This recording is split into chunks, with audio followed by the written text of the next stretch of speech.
Oke, thank you Son. Ci, oh masih ke unmute ya. Oke, Oh, Ci, thank you udah. ya sebelumnya. Oke, Ci, first of all, kita mau tahu dulu mungkin Ci list dulu background-nya apa ya, Ci ya, sebelum memutuskan untuk join di Prudential-nya, gitu. Saya background-nya itu finance accounting. Jadi sebenarnya yang mulai bisnis ini suami saya ya, sepupu saya Harun. Jadi dia yang mulai duluan. Nah, jadi 2006 Harun join duluan. Terus 2008 dia pakai nama saya untuk join gitu kan. Nah, jadi pada saat itu saya masih karyawan, tapi saya udah ini ikutan ini temenin prospek gitu, temenin prospek. Terus saya juga ini lah coba-coba prospek teman kantor, bantu-bantu lah ya, bantu-bantu suami. Prospek teman kantor, prospek supplier gitu. Jadi prospek teman-teman yang lain gitu kan. Nah, jadi ya awalnya memang Harun yang join. Jadi saya awalnya juga enggak full time. Saya enggak fokus sih. Saya hanya bantu-bantu suami aja. Nah, saya full time-nya itu di tahun 2018. 2018 saya baru mulai fokus. Oh, berarti Cici mulai 2008 terus benar-benar baru full time-nya 2018. Enggak. Sebenarnya 2000 yang awal join kan Harun, sepupu saya. Ya. Nah, awal dia join itu 6 bulan part time, udah itu langsung full time, dianya langsung full time, gitu. Oke. Cumanya sepupu saya itu kan bujuk saya untuk ikutan full time, tapi sayanya nggak mau, soalnya ya biasalah masih zona nyaman ya, zona nyaman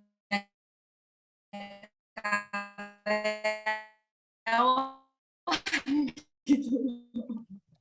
Oke. Saya gaji lumayan, kayak ini aja part time, bantu-bantuin gitu aja sih. Tapi yang full time si Harun gitu. Oh, oke. Ci, kalau boleh tahu Cilis dari daerah mana ya, Ci ya? Halo, Ci. Ini speaker putus ya? Sinyalnya putus-putus atau gue yang putus ya? Iya, enggak sinyalnya Cilis yang putus. Oke, sebentar ya, wait ya. Ini memang Gimana ya? Enggak kedengaran sih, sinyalnya agak jelek ya. Ya, sinyalnya agak jelek ya. Sinyalnya Ci kayaknya agak down, agak putus. Oh, ini masih, Ci. Halo.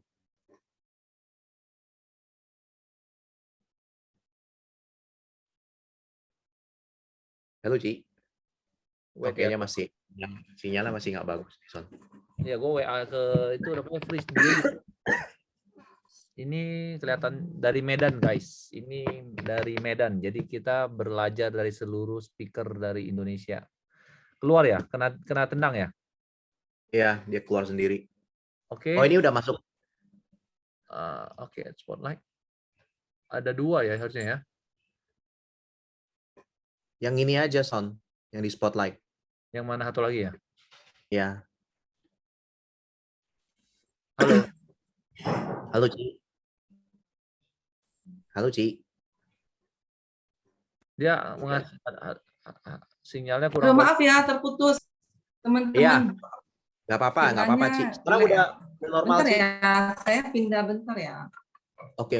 Saya pindah bentar. Ya, Ci, yuk. Bentar. Pindah posisi dulu biar ini.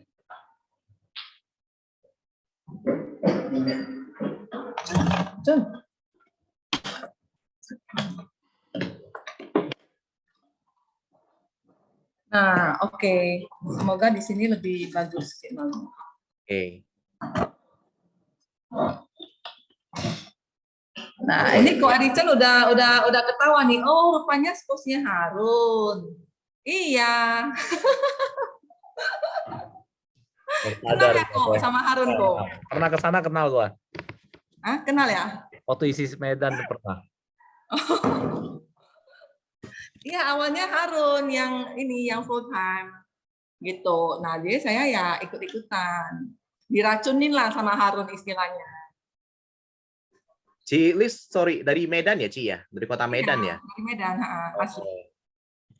Oke, oke. Nah, Ci, awal kan pertama kan ikut sama suami ya, ikut sama Ko Harun ya. Mm-mm. Oke, berarti itu awal-awal yang di prospek berarti teman-teman mana, Ci? Teman kantor. Awal-awal yang di prospek itu waktu kita awal join ya di 2006 itu ya. Ya. Eh, Awal-awalnya itu ya teman-teman kantor, terus teman-teman lama kan. Nah, jadi saya kan sempat pindah ke Jakarta setelah menikah. Nah, setelah pindah ke Jakarta 2 tahun kan waktu balik kan ini saya kontak-kontak lagi teman-teman lama gitu. Jadi ya teman-teman lama itu saya prospek lagi juga teman-temannya Harun gitu. Nah terus kita juga saat itu banyak dapat referensi sih. Jadi makanya di tahun pertama Harun join itu udah langsung startup Moskow gitu. Karena begitu kita join kan memang sih sebenarnya kuncinya itu kan ini ya komitmen ya teman-teman ya. Karena begitu Harun join, Harun orangnya itu kan dia kalau misalnya memutuskan mau melakukan sesuatu itu dia benar-benar mau serius gitu. Jadi begitu dia join, tanda tangan aplikasi agent, nah dia benar-benar serius untuk belajar. Jadi dia ikut training, terus dia juga ikut sistem dalam arti buat list nama, ya seperti biasa lah ya. Nah, buat list nama, terus setiap hari prospek. Nah, itu kita lakukan setiap hari. Dari Senin sampai Minggu kita lakukan tanpa miss di tahun pertama. Nah, jadi pada saat itu kan masih sama-sama bekerja ya, Harun masih karyawan, saya juga masih karyawan. Jadi kita prospeknya itu hanya malam. Jadi satu malam itu hanya bisa ketemu satu orang karena kan keterbatasan waktu kan. Nah, terus di hari Minggunya itu kita ketemu 2 orang gitu. Tapi komitmen benar-benar dilakukan setiap hari.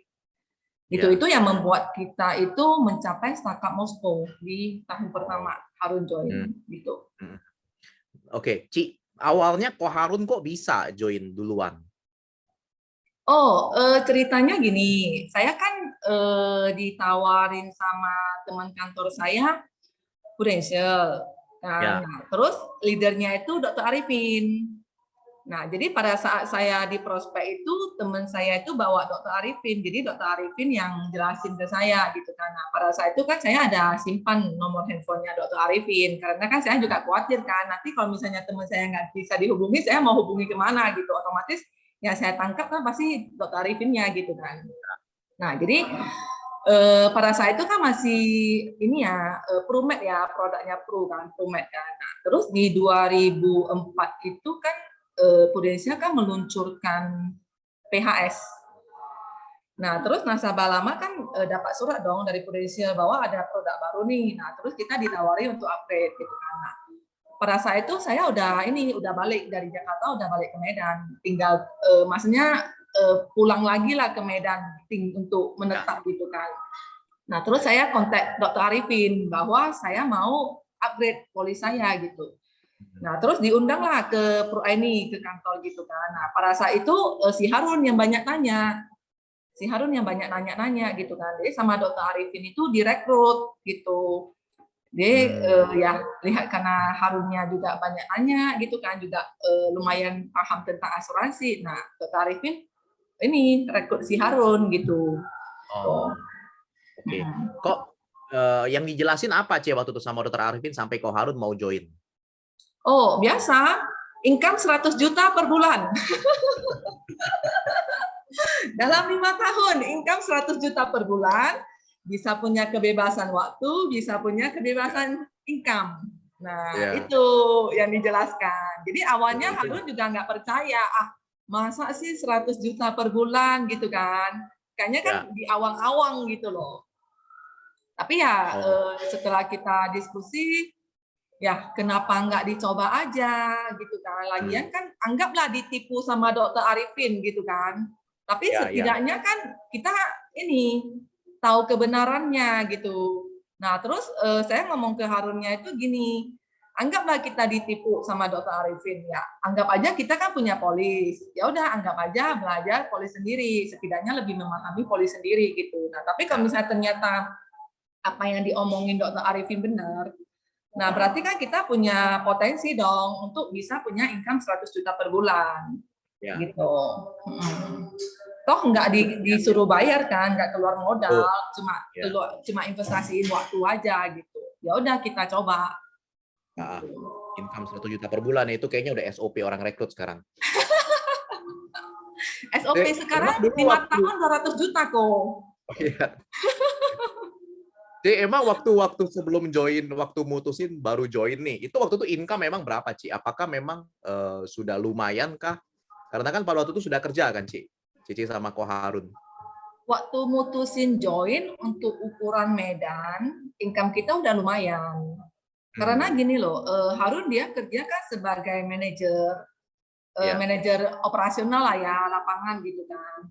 Nah, jadi income-nya lumayan, terus dia juga dikasih fasilitas mobil sama bosnya gitu kan. Terus sebenarnya kalau orang lapangan kan waktunya lebih bebas, nggak harus di kantor terus kan, bisa berkeliaran gitu kan. Nah, terus dari sisi saya juga ini ibaratnya tangan kanan bos gitu loh. Jadi bos ada apa-apa semua tahunnya list gitu kan. Nah, terus saya juga dikasih dikasih mobil, fasilitas mobil lah. Terus handphone kita semua juga ditanggung perusahaan, nggak ada batasan gitu kan. Nah, ibaratnya kalau hanya untuk keluarga kecil, income kita digabung itu sebenarnya udah zona nyaman sih, zona nyaman gitu. Nah, cumannya pada saat itu mungkin momennya pas lah ya, mungkin momennya pas. Kita bilang Dr. Arifin itu dia hadir di waktu yang tepat. Jadi pada saat itu kan saya lagi hamil tua, jadi udah mau melahirkan anak kedua saya gitu kan. Nah, jadi saya ini nanya ke Dr. Arifin, sorry, bukan nanya ke Dr. Arifin, saya diskusi dengan Harun dalam arti ini anak udah mau lahir. Nah, jadi kita hitung-hitungan, kayak saya kan orang accounting keuangan kan, apalagi ibu-ibu, mama-mama kan, kalkulatornya kan gede kan. Nah, jadi saya mulai hitung-hitungan. Begitu si anak ini keluar, kira-kira saya butuh tambahan biaya berapa banyak, berapa pengeluaran yang ekstra yang harus saya keluarkan. Sedangkan gaji saya sama gaji Harun belum tentu naik, betul kan? Kan nggak mungkin karena saya melahirkan bos naikin gaji saya, bos naikin gaji Harun. Itu urusan lu, siapa suruh lu melahirkan anak gitu kan? Bos nggak minta kan? Nah, jadi saya mulai hitung-hitungan. Jadi saya bilang ke Harun kan, coba hitung. Begitu si anak lahir, saya kan orangnya itu, saya nggak mau disuruh untuk jadi ibu rumah tangga tulen yang ngurusin bayi gitu. Saya nggak suka. Dan arti saya lebih senang bekerja gitu. Ya, jadi saya hitung-hitungan begitu si anak keluar, si bayi keluar, berarti saya harus butuh gaji babysitter dong untuk jaga anak saya. Terus saya butuh susu sebulan berapa kan? Sebulan kan kurang lebih 4 sampai 5 kali kan. Nah, terus saya butuh biaya imunisasi setiap bulan. Nah, terus kalau sakit, saya kan butuh biaya berobatnya si anak gitu kan, untuk sakit-sakit yang rawat jalan gitu kan. Jadi saya mulai hitungan loh. Berarti ini saya mesti siapin ekstra pengeluaran. Kalau misalnya saya keluarin ekstra pengeluaran, sedangkan income nggak nambah, otomatis yang bisa saya saving itu kan makin tipis dong, makin kecil gitu kan. Jadi pas Dr. Arifin nawarin, ya udah saya ini bilang ke Harun, coba aja. Bentar.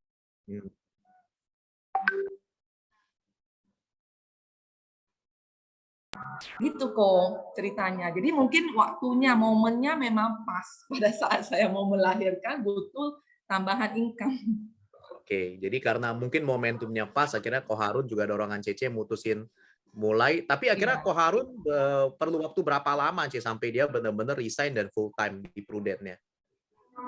Waktu itu Ko Harun sudah jadi manajer. Dia nggak nyampe 1 tahun, nggak nyampe 1 tahun. Sampai, jadi memang semua momennya pas sih, karena kan dia resign juga karena perusahaannya mulai udah nggak bagus. Jadi dia join sekitar 8 bulan, 9 bulan gitu. Terus income kita di Prudential udah melebihi gajinya dia. Income kita dalam 8-9, ibaratnya gitu loh. Harun join 6 bulan, dalam 6 bulan dengan komitmen setiap hari melakukan. Itu income kita udah sama dengan gajinya dia. Nah, jadi begitu kita melakukan lagi kan otomatis kan komisi kita itu udah di atas income-nya dia. Ya. Nah, jadi sekitar 8-9 bulan dia join gitu kan perusahaannya juga udah mulai nggak bagus gitu loh. Tapi kan Ya, kita udah ya. punya pegangan, income Betul. komisi kita udah di atas income-nya dia. Nah, makanya si Harun juga resign. Oke, Gitu. jadi karena dalam waktu 6 bulan sudah nyamain ya, Ce ya? Iya, 6 karena udah memang nyamain. udah punya pegangan, baru kita juga berani resign. Kalau misalnya belum punya pegangan, kita juga jujur aja mental kita nggak berani resign. Ya, Karena kan ya. butuh biaya ya, gitu. Cece kan di Medan, Ce. Medan tuh kan sebenarnya kota kalau dibanding Jakarta atau ya kalau Surabaya kan mungkin Medan lebih kecil ya, Ce. Atau mungkin Cece di Medan itu bagaimana dapetin marketnya, Ce, selama 16 tahun kok nggak habis-habis, dan terakhir kan Cece juga masih bisa kejar PCC gitu kan, bahkan 3 tahun berturut-turut itu Cece bagaimana menjalaninya gitu. Padahal Cece udah lama banget, terhitungnya udah hampir 16 tahun. Saya marketnya itu benar-benar dari orang yang saya kenal. Jadi saya nggak pernah cold calling gitu. Oh. Jadi marketnya itu benar-benar dari orang yang dikenal, terus dari referensi gitu. Jadi kalau ngomong keluarga, jujur aja ya, keluarga saya kan nggak besar. Terus keluarga saya juga susah di prospek. Nah, jadi saya juga lebih banyak itu disupport oleh teman-teman, teman sekolah. Jadi ibaratnya gini loh, kita harus buat list nama. Ini beneran, kita harus buat list nama. Nah, cara buat list nama mungkin teman-teman juga semua udah pada tahu ya caranya, karena caranya semua sama. Maksudnya tidak ada rahasia bagaimana cara membuat list nama ya. Paling simpel itu dari list handphone kita buat. Nah, terus kita anggap aja kita mau buat suatu acara gitu kan. Kira-kira mau mengundang siapa? Ya udah dibuat aja dulu namanya. Nah, dari sana baru kita kontak ke orang. Nah, berkunjung gitu. Nah, kalau zamannya kita itu masih termasuk push selling ya. Dalam arti push selling itu kita bisa tiba-tiba nongol di rumah orang tanpa konfirmasi. Ya. Nah, kalau sekarang kan udah nggak zamannya seperti itu. Nah, tapi kalau gayanya saya sama Harun itu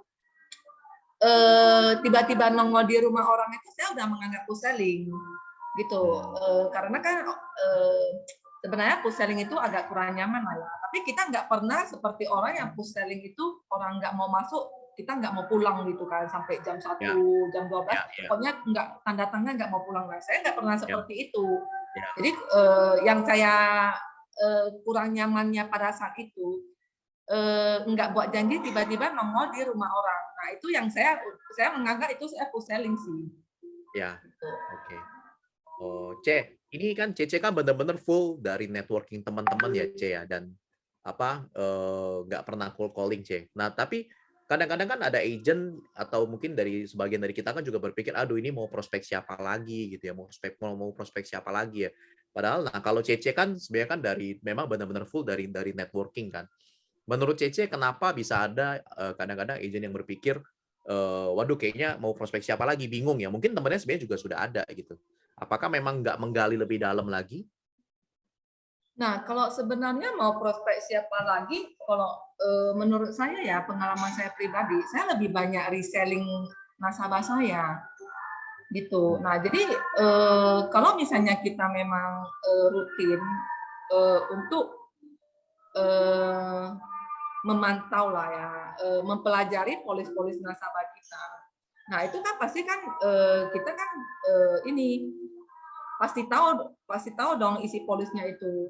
Nah, terus kan kalau misalnya kita sering komunikasi ke mereka, otomatis kita kan tahu dong perubahan gaya hidup mereka yang dari awalnya belum nikah jadi punya pacar.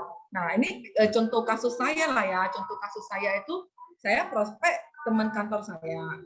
Nah, terus dari dia belum punya pacar, dia jadi punya pacar. Nah, pada saat dia udah punya pacar, saya prospek pacarnya. Nah, terus pacarnya masuk. Nah, terus dari pacaran jadi menikah dong. Nah, dari menikah kan jadi punya anak. Nah, dari Ya. punya anak, saya prospek anaknya.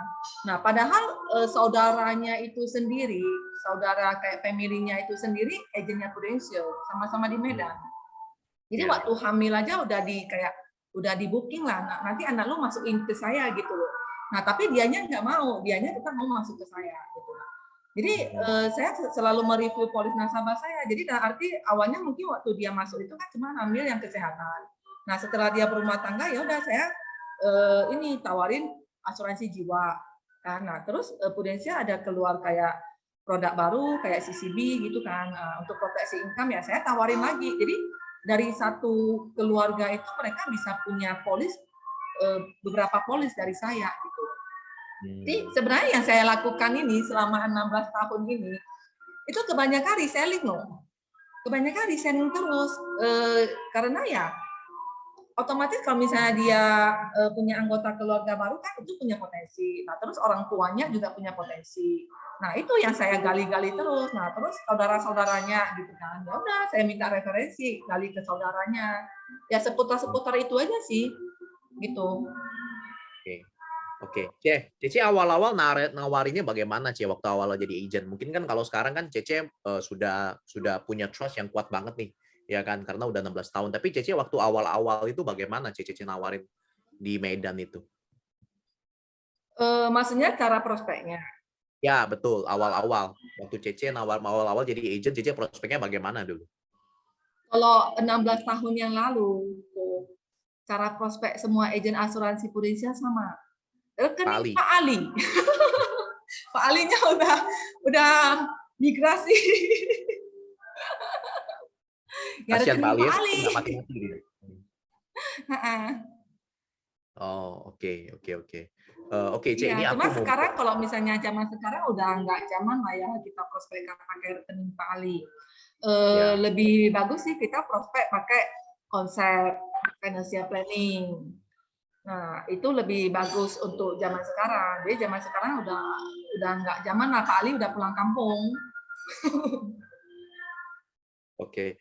Cece, berarti kalau 16 tahun kan dan Cece lebih banyak reselling kan berarti approaching-nya bagus, Ce. Cece kira-kira kalau approaching ke nasabah, apa yang dilakukan, Ce? Kok nasabah, tadi kan Cece juga cerita, itu tadi ada salah satu nasabah Cece yang ternyata lebih memilih selling ke Cece lagi gitu daripada ke saudara sendiri. Berarti apa yang Cece lakukan dalam hal approaching selain Cece review polisnya terus?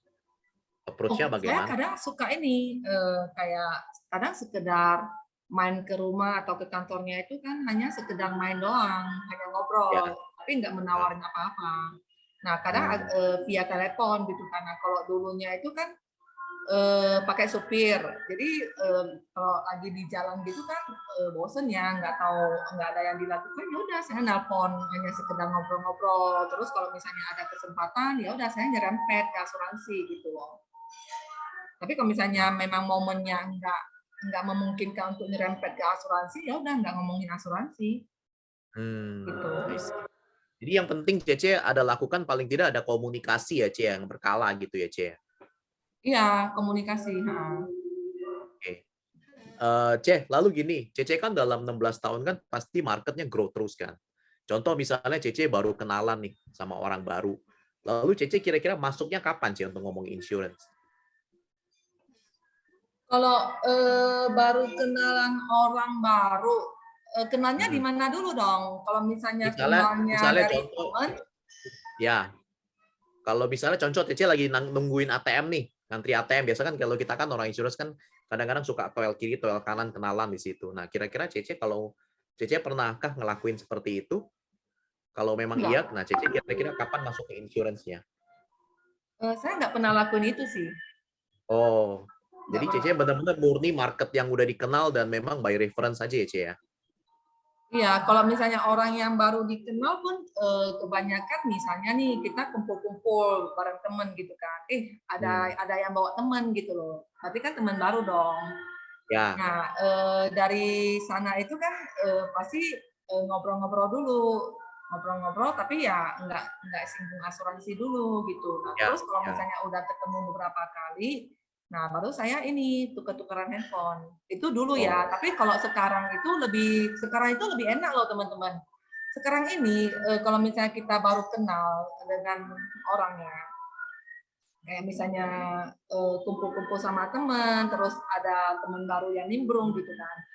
Nah itu kan pasti ada foto-fotonya tuh. Ya udah ini aja langsung tukeran IG gitu loh. IG lu apa? Gue follow ya. Nah dari sana tukeran IG kan otomatis secara tidak langsung kita memperkenalkan diri bahwa kita itu agen asuransi gitu.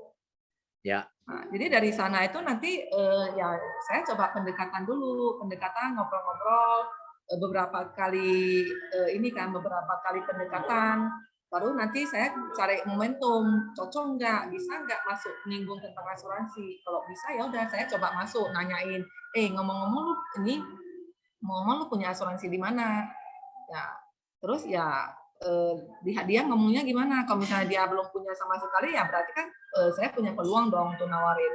Nah, tapi kalau misalnya dia udah punya, nah saya nanya lagi, lu beli yang seperti apa? Terus belinya kapan? Terakhir upgrade kapan? Gitu kan. Nah, terus saya nawarin lagi, lu kan tahu gue di Pro. Nah, kita ada loh produk baru gitu kan. Jadi gue langsung kasih tahu bahwa kita punya yang baru. Nah, terus kadang saya juga sering pakai konsep sih, ibaratnya kayak misalnya saya lagi ngobrol-ngobrol sama teman yang pengusaha gitu ya, yang pebisnis gitu kan. Nah, mereka kan sebenarnya kan punya hutang dong ke supplier. Nah, jadi dari sana itu saya gali-gali, lu bisnis ini, lu kebanyakan bayar cash atau ini kredit ke supplier gitu kan. Nah, kita fact finding dulu. Dia kalau misalnya dia ngomongnya dia belinya kredit terus jualnya cash gitu kan. Nah, berarti kan punya potensi dong uang yang udah dia uang yang seharusnya dia bayar ke supplier itu kan bisa aja kepake sama dia gitu kan. Nah, saya tawarin proteksi hutang gitu. Jadi yang diomongin adalah konsepnya bukan produknya. Nah, kalau konsepnya udah masuk ke dia, nah baru produknya seperti apa gitu, cara covernya seperti apa. Tapi konsepnya dulu masuk ke dia gitu. Oke. Iya, bisa juga bawa utang bank ya, Ce. 16 tahun Cece di Prudential. Kira-kira 16 tahun itu penolakan apa, Ce, yang Cece paling ingat sampai sekarang, Ce? Penolakan apa yang paling ingat? Ada nggak, Ce? Yang paling bikin Cece itu teringat gitu. Ada, tapi gini ya, saya orangnya itu easy going. Jadi kalau orang yang nolak gitu ya udah saya cuek aja, ngapain saya pikirin gitu loh. Tapi ada satu orang yang benar-benar nusuk gitulah, benar-benar tertusuk gitu pada saat ditolak dia kan. Jadi dia ini sebenarnya juga saya kenalnya dari ini sesama orang tua anak. Jadi anaknya itu sekelas sama anaknya saya. Terus kebetulan dia rumahnya dekat rumah saya gitu. Jadi ya namanya kita PDKT ya. Nah, jadi saya sering-sering cari waktu itu main ke tokonya dia gitu. Nah, terus tawarin asuransi gitu kan. Nah, jadi suaminya itu ibaratnya itu mandang rendah lah agen asuransi gitu. Jadi ngomongnya agak kasar. Nah, jadi pada saat itu saya benar-benar sakit hati diomongin seperti itu kan. Nah, jadi tapi dalam hati saya saya ngomong sama diri saya sendiri, ya udah nggak apa-apa, hari ini kamu boleh ngomong kasar sama saya gitu kan. Nah, tapi saya yakin suatu hari itu lu pasti beli sama gua gitu. Dan ternyata benar. Satu hari itu setelah saya follow up terus, nah akhirnya dia beli dengan UP 6 miliar. Oh. Itu berapa lama jangka waktunya, Ce? Dari dia nolak sampai dia beli berapa lama, Ce, waktunya? Oh, itu 3 tahunan. Memang 3 butuh tahunan. waktu. Tapi kan ibaratnya kita kan tetap harus jaga hubungan sama dia. Gitu. Oke, jadi dia nolak dengan kasar, ternyata 3 tahun kemudian beneran tetap beli sama Cece ya. Oke, jadi memang harus jaga hubungan ya, Ce, biarpun ditolak ya, karena kita sebenarnya kuat-kuatan aja, kuat kita atau kuat dia aja yang beli ya. Gimana kok? Kuat-kuatan aja, entah kuat kita yang nyerah atau dia yang beli ujung-ujungnya. Betul. Siapa yang nyerah duluan, dia atau kita? Oke. Cece pernah down nggak, Ce, selama 16 tahun? Down sih pernah lah ya, namanya manusia. Kalau nggak pernah down, mungkin saya udah setingkat lagi udah jadi dewa. Down sih pasti pernah, cumanya pada saat saya punya prinsip itu down nggak boleh lama-lama, ya arti harus dikasih limit waktu. Mungkin pada saat down itu paling lama lah ya, baper-baperan itu paling lama 1 hari. Besoknya udah harus besoknya udah harus semangat kembali. Karena kalau misalnya dipikir-pikir, kalau kita baperan, yang rugi siapa? Ya kita sendiri sih. Kan nggak ada orang di sekitar kita yang rugi. Yang rugi kan kita sendiri kan. Ya. Kita baperan, kita nggak kerja. Nah, emang nggak kerja, nggak punya biaya hidup. Biaya hidup kan harus jalan kan. Nah, terus masa depan lu, emang karena baperan lu nggak mau punya maksudnya mimpi-mimpi lu itu bakal lu buang semua, bakal lu hilangin gitu kan. Ya kan yang rugi siapa? Ya rugi ya lu sendiri, nggak ada yang lain kan. Dia ngapain baperan? Kalau saya sih gitu ya. Oke, dulu kan waktu Cece waktu sama Ko Harun kan dijelasin sama Dokter Arifin 100 juta per bulan. Cece tahun keberapa tercapainya? Aduh. Kan dulu tipu-tipu lah gitu ya, tipu-tipu lah. Nah, apakah tipu atau enggak, Ce? Apakah memang Cece tahun keberapa, Ce? Saya kurang tahu. Soalnya kan komisi kan Harun yang pegang semua. Jadi saya nggak mau tahu juga. Yang penting setiap bulan uang bulanan dikasih. Jadi berapa ya? Itu saya harus konfirmasi ke Harun. Tapi kalau sekarang sih udah ada lah. Sekarang memang udah benar-benar menikmati apa yang dijanjikan Prudential gitu. Ya. Ce, case terbesar berapa, Ce, preminya? 500 juta per tahun. 500 juta per tahun. Oke. Ya. Oh, itu berarti UP Jiwa ya? Jiwa sama PCB. Oh, nah Cece jualnya gimana, Ce, waktu itu? 500 juta itu. Kalau 500 juta itu sebenarnya setengah hoki ya, setengah hoki. Nah, arti awalnya itu saya jualnya ke si A, kan? Saya jualnya ke si A PCB 88. Nah, terus si A ini dia cerita ke kakaknya, ke cicinya, si B. Nah, terus si B ini dia ngambil PCB 1 miliar. Pada saat itu preminya 72 juta per tahun.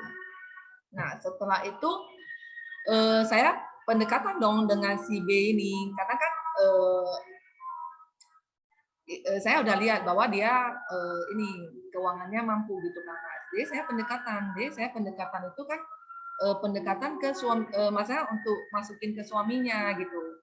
Nah, tapi kan karena suaminya anti asuransi, nggak mau gitu kan. Nah, jadi ya saya saya sering kayak mindset ke istrinya lah, kalau misalnya suami ada apa-apa gimana gitu kan. Nah, terus memang istrinya itu pengen suaminya punya gitu kan, tapi kan suaminya nggak mau gitu kan. Jadi ya udah pada saat itu momennya itu Prudential kan ada pakai banding itu PCB plus warisan dapat cashbacknya kan lumayan gede gitu kan. Ya. Itu saya sering post di di sosmed saya, di IG, di WA status gitu kan. Nah, terus si istrinya kan sering baca gitu kan. Nah, terus istrinya nanya gimana, coba hitungin punya suami saya gitu. Nah, setelah saya hitungin ternyata suaminya nggak mau, ya udah istrinya juga minta saya telepon ke suaminya gitu, jelasin kan. Nah, setelah dijelasin suaminya nggak mau, ya udah terpaksa lah harus istrinya yang bujuk gitu kan. Nah, tapi saya tetap follow up ke istrinya gitu.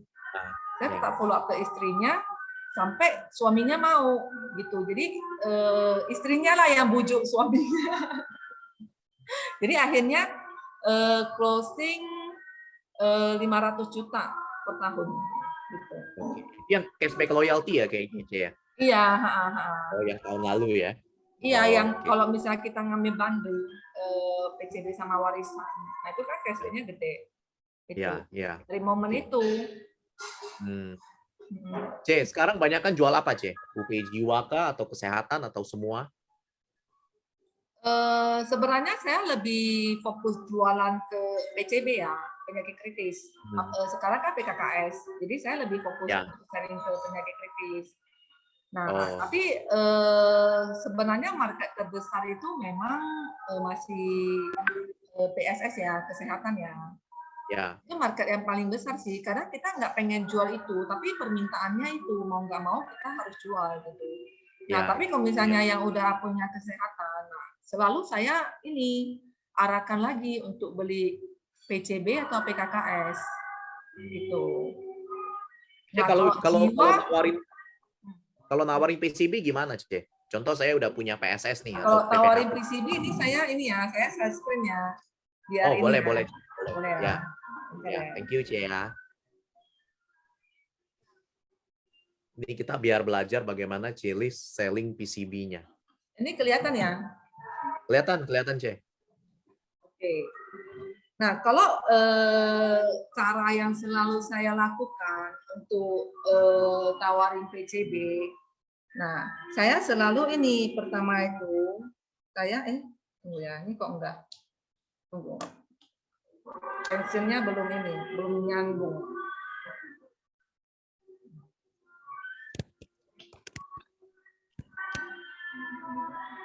Nah, kalau tawarin PCB, saya itu selalu gambarin dulu piramida asuransi, kebutuhan asuransi.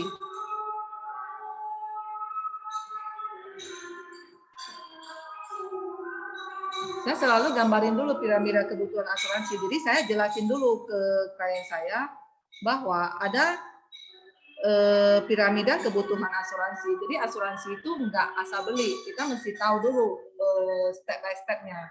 Nah, jadi yang paling dasar itu kan pasti asuransi kesehatan. Susah banget sih ini, bentar ya. Oke. Ini yang pertama kan pasti asuransi kesehatan. Ya. Fungsi dari asuransi kesehatan ini buat apa? Ini untuk menjaga aset kita. Untuk menjaga aset kita. Aset kita berupa apa? Yang paling dasar kan pasti tabungan. Ya. Nah, kedua mungkin kita punya deposito, kita punya saham, kita punya logam mulia, kita punya properti, dan sebagainya. Nah, kalau misalnya kita nggak punya asuransi kesehatan, ngomonglah yang paling simple, operasi usus buntu kita bilang. 80 juta. 80 juta. Nah, kira-kira duitnya ngambil dari mana?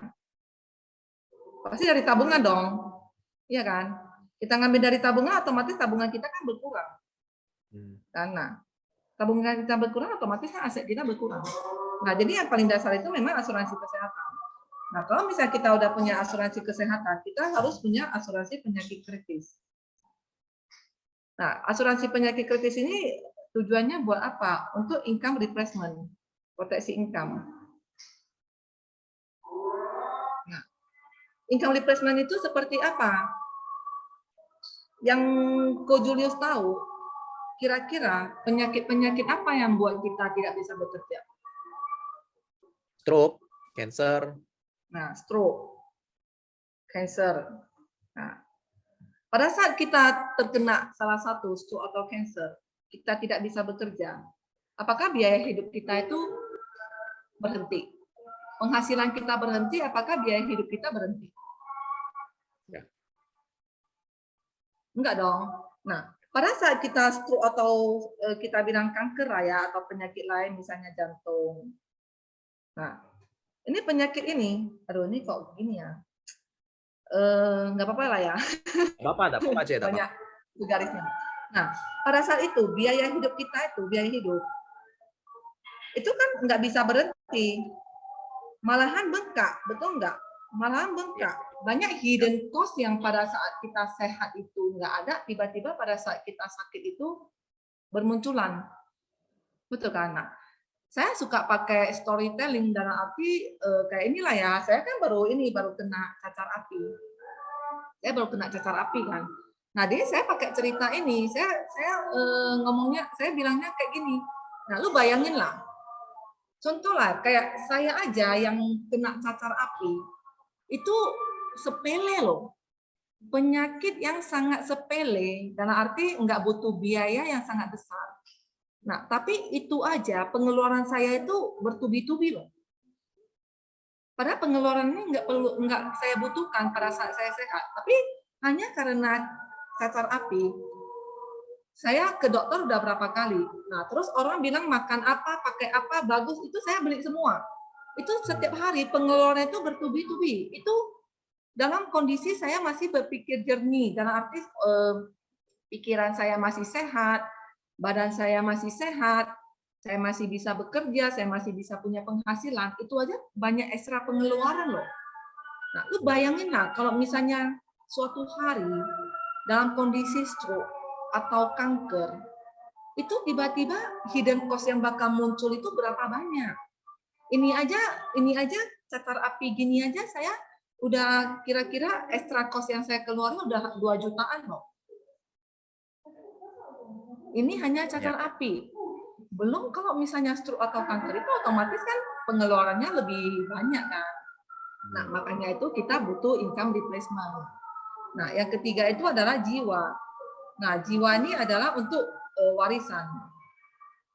Warisan untuk keluarga kita. Nah, sebenarnya asuransi jiwa kan konsepnya juga banyak, teman-teman. Asuransi jiwa bisa kita pakai untuk income replacement juga, untuk keluarga yang ditinggalkan, bisa kita pakai untuk distribusi harta waris, bisa kita pakai untuk perencanaan pajak, gitu kan. Sebenarnya kan banyak konsep yang bisa kita ceritakan ke calon prospek kita. Nah, setelah saya cerita ini, saya baru ini masukin ke sini. Nah, saya bilang, kayak contoh lah ya, Ko Julius usia berapa ya, Ko? Saya 35, C. Nah, Ko Julius usia 35. Ya. Nah, Ko, saya punya satu program nih, Ko. Koko hanya butuh bayarnya 5 tahun aja, Ko. Koko hanya butuh sisiin 5 tahun, berarti Koko sisiinnya sampai 40 dong. Ya, Koko sisiin sampai 40, akan diproteksi sampai usia 88. Nah, program ini berarti Koko sisiin 5 tahun, Koko diproteksi selama berarti 43 tahun. Ya. Proteksinya selama 43 tahun. Nah, selama 43 tahun itu, pertama, kalau misalnya terjadi sakit berkepanjangan, kayak kanker, stroke, ginjal gitu kan, nah, itu akan cair 1 miliar ke rekeningnya Koko. Nah, itu kondisi pertama. Nah, kondisi kedua, kalau misalnya kita sesuai harapan, sehat-sehat sampai usia 88, nah, itu juga akan cair 1 miliar untuk tambahan dana pensiun kita. Nah, kondisi ketiga, kalau misalnya kita tiba-tiba meninggal tanpa ada sakit kritis sebelum klaim penyakit kritis ini, nah itu juga akan cair 1 miliar. Nah, kalau misalnya dia karena kecelakaan, itu akan menjadi 3 miliar. Ditambah bonus angioplasti 10%, 100 juta. Nah, untuk usia Koko 35 tahun, kalau ngambil yang 1 miliar, preminya kira-kira berapa? Anggaplah sekitar setahun itu berapa? 40 juta ya? 48 juta ya? Nah, kita anggaplah 50 juta lah ya, biar gampang hitungnya. Nah, 50 juta, kita kali 5 tahun. Modal kita itu hanya 250 juta loh. Modal kita itu hanya 250 juta bisa dicicil 0% selama 5 tahun. Ibaratnya itu, lu beli uang 1 miliar, gue punya uang 1 miliar, gue jualin ke lu cuma bayar 250 juta, 25%-nya doang lu bayar, terus gue kasih lu cicil 0% 5 tahun. Nah, terus 1 miliar ini dalam semua kondisi, lu mau sehat kek, mau sakit kek, mau ada kejadian apa kek, ini udah pasti diterima, tinggal kita nerimanya itu dalam kondisi apa. Nah, ibaratnya gini loh, Kok. Ibaratnya misalnya Koko suka, kan dulu orang-orang tua kan suka ngomong, kalau punya duit itu beli emas gitu kan, beli logam mulia. Nah, anggaplah Kok, gua tukang emas nih, gua jual 1 kilo emas ke Koko. Tapi Koko cuma bayarin 250 gram, mau nggak, Kok? Mau. Mau kan? Dikasih cicil lagi 5 tahun 0%. Mau nggak kok? Mau. Mau. Ya udah sini kok KTP-nya kok. Oke. Tanda tangan di sini ya kok. Nanti aku kirim cekatan ya kok. Kirim Kalau SMS-nya. misalnya dengan ilustrasi ini lalu nasabahnya ngomong begini, Hmm. kalau 250 juta Julius mendingan saya beliin tanah. Nanti kan hasilnya kalau lebih ini kan 43 tahun 1 M. Yang ya ini memang agak ini kalau misalnya saya pernah ketemu waktu itu nasabahnya ngomong, Julius mendingan saya beliin tanah nanti kan lebih dari 1 M. Betul. Lu beliin tanah lebih dari 1 M. Lu modal beli tanahnya berapa? 250 misalnya dia bilang. Nah, berarti modal beli tanahnya 250. Butuh waktu berapa Ya. tahun untuk harga tanahnya naik jadi 1 miliar? Misalnya dia bilang ya 15 tahun. 15 tahun. Nah, sekarang lu 35. 15 tahun kemudian itu lu udah 50 loh. Ya. Betul kan? Nah, usia paling rentan orang sakit itu di usia berapa? 50 sampai 60. Belum tentu. Zaman sekarang 40-an. Zaman dulu iya 50-an. Zaman sekarang 40-an udah banyak yang kanker loh. Udah banyak yang stroke loh. Nah, kalau misalnya di tengah perjalanan 35 ke 50, tiba-tiba amit-amit mendapat hadiah, didiagnosa dokter kanker, ya harga tanah lu belum jadi 1 miliar, iya kan? Terus lu mau jual tanah, emang jual tanah itu kayak jual permen, tinggal ngomong orang mau beli, kan enggak, kan butuh waktu. Nah terus belum lagi lu dipotong pajak, iya kan? Nah belum lagi lu ditekan harga karena BU. Iya. Ya kan, kalau di sini kan lu nggak butuh waktu dong, lu cuma butuh 3 bulan aja, lu cuma minta duit itu lu mesti sehat 3 bulan. Di bulan keempat lu nggak sehat nggak apa-apa, itu udah bisa dicairkan klaimnya, cuma ya sabar aja kena investigasi gitu loh. Ya. Jadi saya prospek PCB itu saya selalu pakai cara begini. Thank you. Simple Ini baru sih, handling objeknya bagus banget. Ini saya coba baca pertanyaan dari ini ya, dari chat ya. Ini tadi ada yang nanya, ini saya coba tanyain. Boleh. Ada yang bertanya dari si Edward. Edward nanya begini, bagaimana caranya bisa konsisten prospek tiap hari di tahun pertama? Networking-nya memang sudah luas sekali atau bagaimana? Apa sempat canvassing juga? Saya nggak pernah canvassing dulu ya, saya stop dulu ya yang ini. Oh ya, oke, C. Biar enggak ini. Nah. Tadi di awal saya udah cerita saya nggak pernah canvassing sama sekali sampai hari ini. Nah, tapi kan sekarang kan zaman udah berubah ya teman-teman. Jadi kita juga harus beradaptasi dengan zaman digital. Nah, jujur aja saat sekarang ini saya ada coba-coba ikutin zaman gitulah ya. Saya ada coba-coba iklan di sosial media. Tapi jujur aja belum ada hasilnya sih. Jujur aja belum ada hasilnya, tapi ya kalau kita iklan di sosial media itu kan seperti kita canvassing, cuma canvassing digital gitu kan. Ya, memang belum ada hasilnya ya. Namanya saya lihat banyak yang iklan gitu, apa salahnya saya juga iklan gitu kan. Ya mana tahu dapat hoki, kita kan nggak tahu. Dan arti namanya kita bisnis kan apapun harus kita pikirkan untuk gimana bisnis saya bisa jalan. Gitu. Nah, kalau misalnya untuk canvassing secara fisik, saya nggak pernah, sampai hari ini saya nggak pernah. Gitu. Oke. C, lalu ini ada pertanyaan dari Octavianus. Apakah sampai saat ini ketemu orang tiap hari?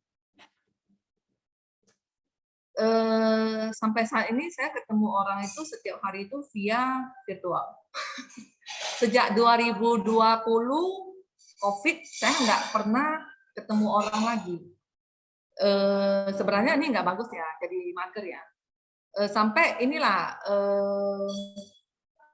bulan ini saya udah mulai kontak-kontak orang untuk ketemu. Tapi sampai bulan kemarin itu saya nggak pernah ketemu orang. Jadi saya aktivitasnya itu full 100% dari rumah.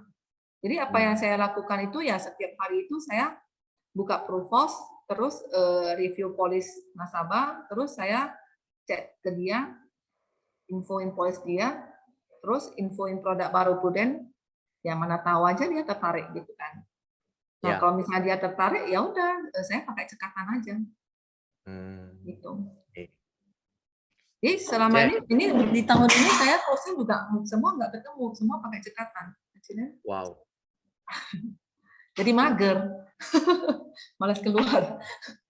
Semua jadi dibuat nyaman sama Prudensial bisa cekatan. Kayak kemarin saya closing kan, ini saya udah follow up dia udah lama loh, udah 2 tahunan. Udah 2 tahunan kan, terus kemarin saya cek dia kan, Mas saya ngajak ngobrol gitu kan, ternyata dia tiba-tiba nanyain suruh hitung balik PSS-nya dia. Padahal 2 tahun lalu itu saya follow up dia itu, dia bolak-balik bandingin dengan kompetitor, dengan perusahaan lain gitu kan. Ya udah, saya juga orangnya nggak suka kayak maksa atau push gitu kan. Dia mau bandingin ya udah silakan aja gitu. Terus saya juga nggak nguber-nguber orang. Nah mungkin karena itulah ya orang bisa nyaman gitu karena saya nggak nguber, tapi saya follow up-nya berkala gitu. Nah jadi dia tiba-tiba nanyain PSS suruh hitung balik, nah terus dia compare lagi ke perusahaan lain gitu kan, minta waktu 2 hari gitu. Ya udah setelah 2 hari saya follow up lagi. Nah setelah itu terakhir closing. Nah waktu closing saya kirain dia di Medan, karena dia memang selama ini kan saya tahunya dia di Medan. Nah jadi saya pakai cekatan sama dia. Nah setelah selesai itu dia baru ngomong kalau dia udah pindah ke Jakarta. Jadi polosnya minta kirim ke Jakarta. Nah, jadi itulah nyamannya kita punya cekatan ya. Sesama Medan aja males keluar loh, males ketemu. Oke. Cece, tahun lalu prestasi masih Double Star Club ya, Ce ya? Kalau nggak salah ya, Ce? Tahun lalu Double Star Club sama MDRT. Oh, itu semua Cece by virtual semuanya? Iya, by virtual nggak keluar aku. Keren ya, Ce? Ini aja bulan ini saya baru mulai keluar. Bulan ini saya baru mulai keluar itu kan saya ketemu agent loh, bukan ketemu nasabah loh. Nasabah saya belum ketemu, semua masih virtual. Oke. Oke, Ce, saya lanjutin ini tip. Ini ada yang nanya karena kita ngejar waktu juga nih. Cece, gimana caranya pendekatan dengan nasabah-nasabah lama dan reselling memangnya gimana biar bisa ketemu? Kalau pendekatan dengan nasabah lama kan karena memang udah kenal, jadi ya kadang nelpon hanya untuk ngobrol aja, kadang hanya sekedar misalnya dia ulang tahun, hanya sekedar selamat ulang tahun gitu kan. Nah terus kalau misalnya yang agak deket gitu kan, nah atau misalnya nasabah yang lebih privilege gitu kan, nah kadang saya beliin kue gitu. Tapi nggak semua, kalau semua kan ini juga kita kan. Nah, dia saya milih-milih. Nah, kalau misalnya yang biasa-biasa aja ya udah saya cuma ngucapin aja happy birthday gitu kan. Nah, terus kalau reselling itu ya seperti tadi saya review polisnya, terus saya via by WA saya infoin kondisi polisnya, punya apa-apa aja. Nah, terus saya tanya dia, kira-kira cukup nggak angkanya segini untuk zaman sekarang. Nah, terus saya cerita bahwa kita punya program baru gitu. Nah, lihat apakah dia tertarik atau enggak. Nah, kadang biar udah nasabah lama, kadang kita chat juga dicuekin sih, nggak dibales gitu kan. Ya udah, dia cuek, saya juga cuek. Saya nyari yang lain dulu. Dalam arti saya nggak mau berfokus ke satu orang. Jadi saya harus maju terus. Jadi kalau misalnya yang saya chat dia cuek, ya udah saya ke orang lain dulu. Nanti baru saya balik ke follow up ke dia gitu. Oke, jadi udah 16 tahun di insurance pun masih ada yang cuekin ya, Ce ya? Aduh, Dokter Arifin aja masih ditolak. Apalagi kita. Ce, ini ada pertanyaan dari Sunli. Ce, background accounting dan manajer operasional. Emang gampang, Ce, memulai bisnis ini? Kan nggak ada background marketing. Bener. Dulu saya orangnya pendiam. Sampai teman-teman yang teman-teman SMA saya aja semua juga pada ini ya, pada diomongin gitu kan. Tapi omongannya yang positif. Dalam arti, Liz kok sekarang beda gitu loh. Dulu diam banget gitu, kok sekarang bisa ngomong gitu kan. Nah, itulah kita harus berterima kasih kepada Prudensial. Karena Prudensial selain dia membawa perubahan hidup keluarga kita. Nah, dia juga ini membawa diri kita itu berkembang. Jadi pengembangan diri itu semua dari Prudential. Jadi saya nggak pernah ikut training-training di luaran yang berbayar untuk pengembangan diri, enggak. Semuanya itu murni dari Prudential, dari ikutnya acara-acara Prudential gitu. Nah, jadi ya otomatis saya kan juga nggak punya background marketing, bener memang saya backgroundnya itu hitung-hitungan, hitungin duit orang gitu. Nah, tapi ya seiring dengan temenin Harun prospek, terus lihat cara dia ngomong. Nah, terus ya udah iseng-iseng coba-coba ngomong. Nah, dari sana saya ini pelan-pelan berkembang gitu. Jujur aja dulu saya nggak pernah ke kantor loh. Saya sebelum 2018 itu saya nggak pernah ke kantor sama sekali. Jadi orang-orang itu kenal saya nggak kenal orang. Karena Harun kan pakai nama saya, otomatis kan orang tahu Lisan Rawati kan. Tahu wajah saya gitu, tapi saya nggak tahu orang gitu kan. Nah, jadi ya memang inilah hands to Prudential lah. Dia bisa benar-benar membawa perubahan dalam hidup kita. Jadi Cece benar-benar learning by doing ya, pelan-pelan. Akhirnya jadi bisa ya, Ce ya? Iya. Oke, Ce, ini aku lanjutin pertanyaannya. Ini yang nanya, maaf ini pertanyaan mendasar banget. Kalau Cece pernah prospek dengan nasabah asuransi lain, mungkin ini pertanyaan ya, Cece apakah pernah prospek dengan nasabah asuransi lain? Bagaimana memprospekinnya? Apakah berhasil dan apakah bisa pindah ke asuransi kita? Ya bisa dong, kenapa enggak?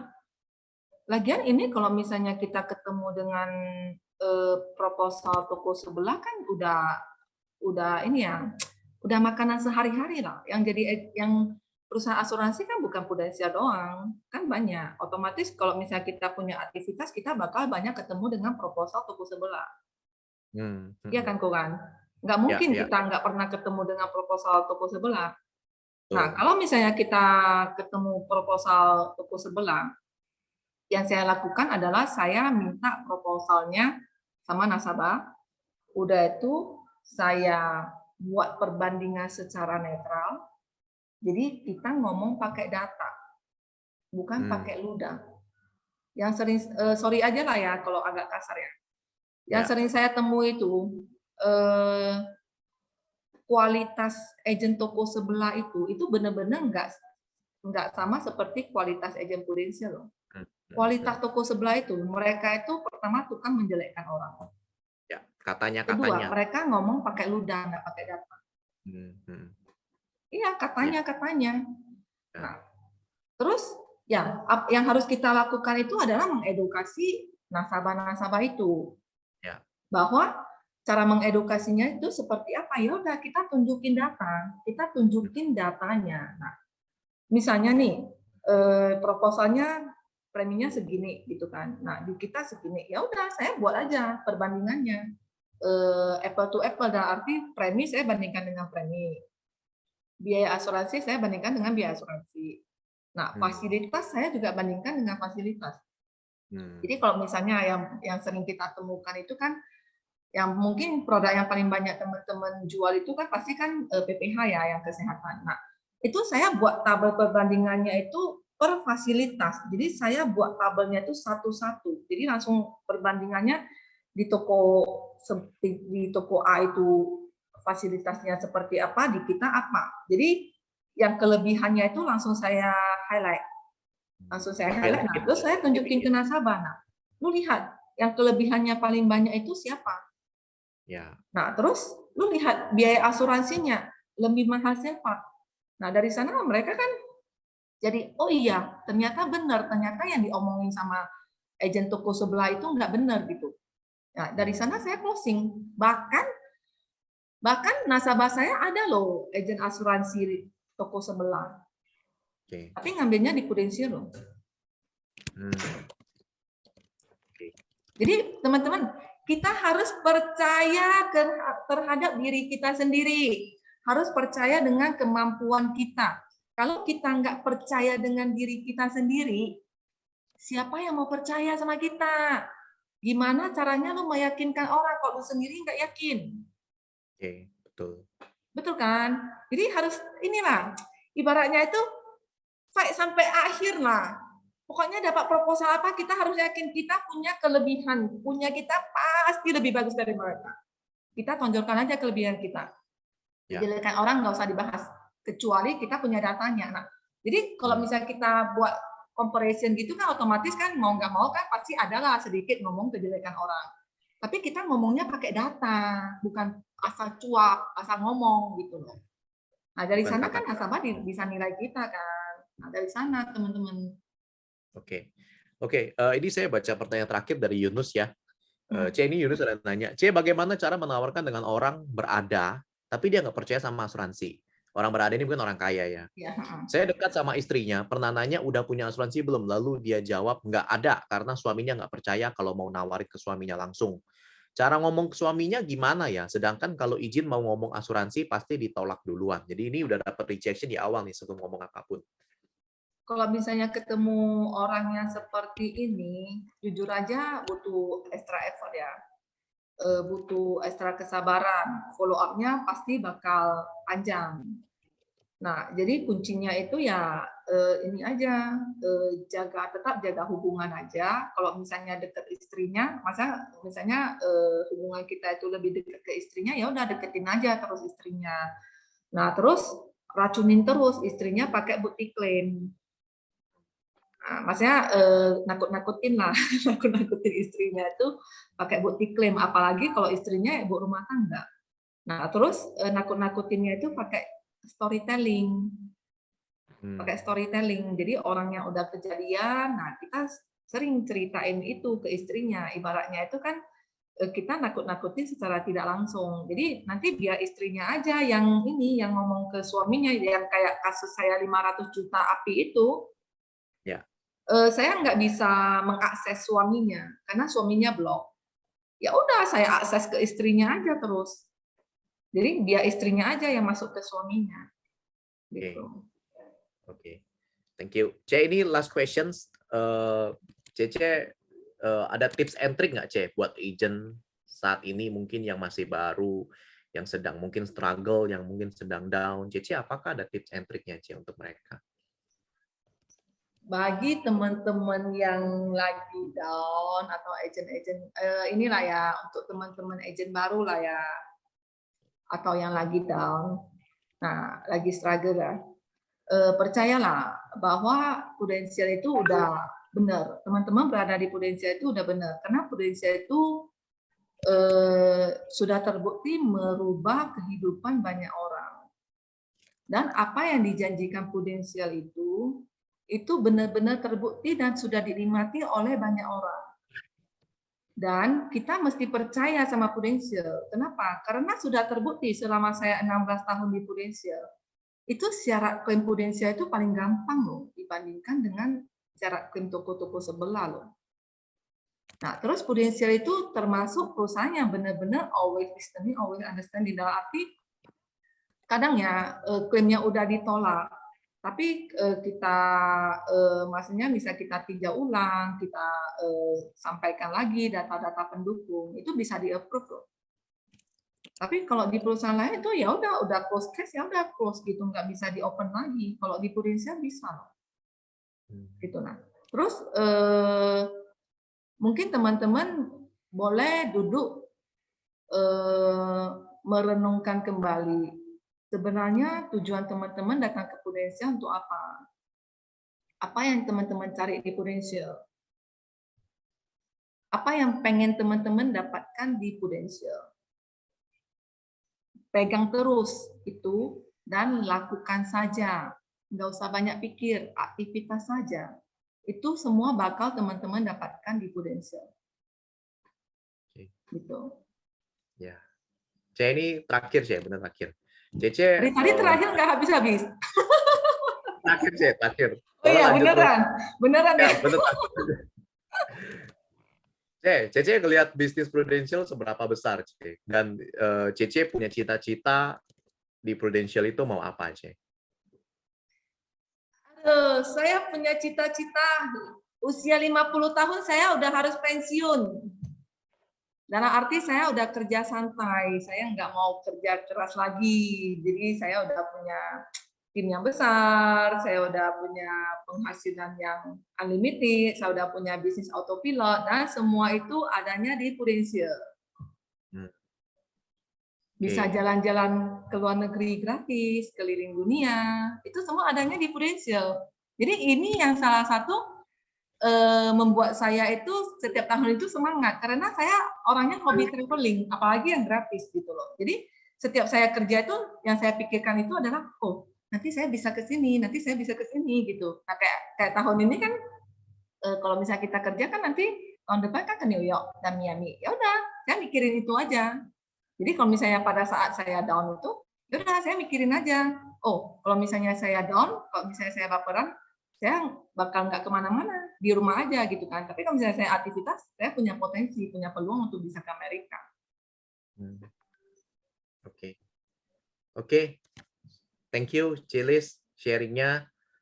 Ini isinya daging semua, banyak banget ilmunya. Tadi sharing PCB juga saya dapat banyak insight juga handling objection-nya. Thank you, Ci. Ini saya balikin ke Erison ya. Teman-teman kalau mau bilang thank you juga boleh ya, unmute atau chat di kolom chat untuk ucapin thank you ke Cilis. Udah, Son, back to you ya. Thank you, Itu Cilis. ya, teman-teman. Thank you, Cek. Cece nanti Thank you. Semoga bisa ini ya, membuat teman-teman makin semangat, makin yakin dengan Prudential. Semoga teman-teman bisa mencapai goal-nya tahun ini. Halo, thank you ya, Cek. Kamsia ya, Cek. Nanti ketemu di Bali ya, Cek. Oke, Son. Makasih loh, sama-sama. Salam buat keluarga ya, Cek. Harun ya. Oke, thank you juga ya, sudah dikasih kesempatan. Ya, God bless ya, Kak. Ya, yuk, thank you. Oke, Cek, silakan boleh kalau mau live, nggak apa-apa. Kamsia ya, Cek. Oke, saya izin live ya. Yo, thank you ya. Oke, bye teman-teman. Bye. Teman-teman, thank you ya, Jul. Hari ini ada berguna dikit si Julius hari ini, teman-teman ya. Thank you ya, Jul. Minggu depan, level up, libur dulu. Karena semua pada di Bali. Nggak ada yang jadi speaker nanti. Oke guys, sampai ketemu 2 minggu lagi. Level up minggu depan akan off dulu. Karena pada banyak yang ke Bali.